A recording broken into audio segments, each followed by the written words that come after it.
You initially sued TikTok over a patent to create synchronized music videos. They're now suing you back.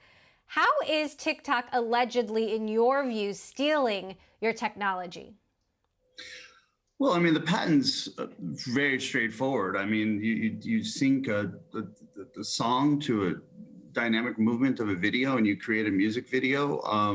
One or more tracks. That's a patent that we went out and did all the heavy lifting to get approved. And TikTok's vast user experience is built around our technology. In fact, we don't even call them TikTok. We call them pickpock because they're pickpockets. I mean, they stole that technology from us, and we gave them ample time in Texas to respond to our litigation. And they said, okay, give us some more time, give us some more time. And they used that time to file a suit in San Francisco. Very strange behavior. ByteDance has said that TikTok does not perform the steps that are covered by this patent. Can you tell us a little bit more about how Triller acquired the patent at issue? We know you got it from a company called Mobilio. Tell us a little bit more about the history. Well, so that patent was one of Triller's initial patents that started the whole company. It's the foundation of what Triller was built on, and the people that made the patent were the co-founders and the creators of Triller. And so it's not like we bought the patent. It's something that was the genesis of the whole product suite. So, I mean, we've had it for a long time. We've built our whole business around it. And these guys have continuously violated it and stole it. And now they're doing more weird stuff and lying further and trying to shop for venues that benefit them. We don't know what their problem is with Texas and why they're playing games at the venue. I know they're trying to move the case to San Francisco, but we plan on dealing with that and filing a motion to move the case to where it belongs, where it was filed initially. How does Triller differentiate itself from TikTok's platform? Well, our demographic's a little bit older. We don't steal data. We're not controlled by the CCP.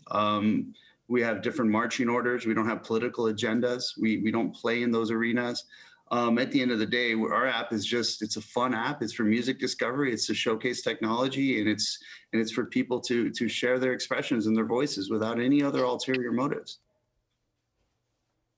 Now, you filed this patent suit in July. Then in August, we learn that you want to buy TikTok, which for many folks kind of came out of nowhere. And to be fair, Triller is significantly smaller than TikTok. If they're stealing data, if they're pickpocketing other companies, why did you want to buy them? And how serious was that bid? Yeah, so we were approached by one of the consortiums that has an interest in TikTok. So some of them are American companies and some of them are not, like Sequoia China, who is involved in this transaction. I know is being spun as an American company, but it's not. It's owned by a Chinese national. It's run out of the Caymans. But we were approached by a consortium and said, look, we're interested in buying the US and some of the other territorial assets of this product, but we don't have the expertise to dissect the code. We don't have the expertise to understand how to run this thing. Would you guys be interested in joining a consortium for a potential acquisition?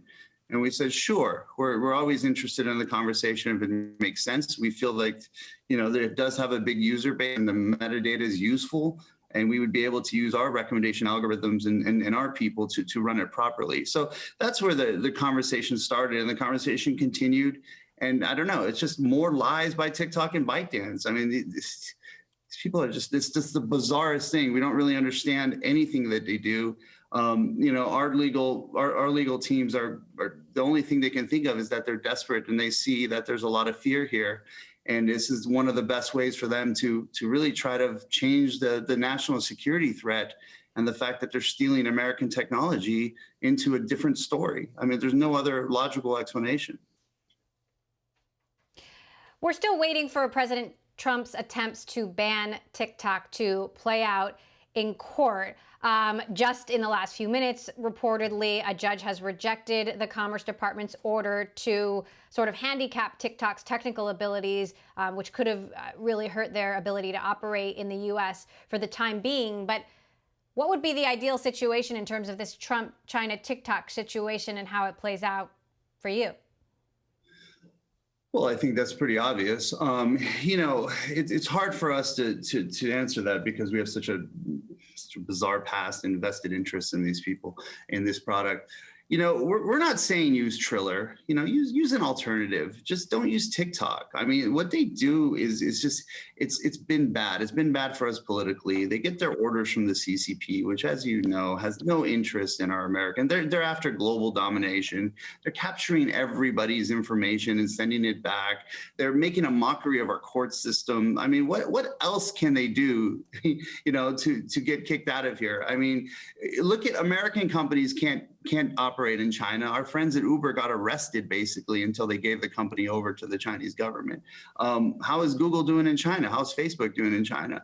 It's abnormal the amount of things that ByteDance and TikTok have got away with in this country, and we're still sitting here talking about what's going to happen next. We know what should happen next.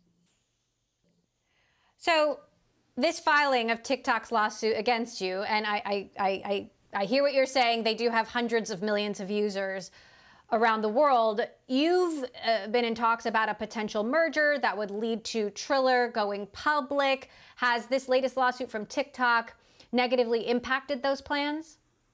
Not at all. In fact, it's made our investors and people that we've been discussing more comfortable, in fact, because this is a desperate attempt. This is like a fish that's on a boat trying to grab something.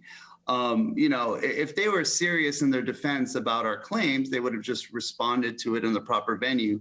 But this venue shopping and trying to get it out of the Texas courts, and they're not really suing us. Our understanding is that they're just asking a court to step in another district and say that our claims are invalid. I mean, it's just wasting time, wasting everybody's time and money. And it's just what they do. That's what they've done to our country, and it's what they're doing to our politics and now our court system.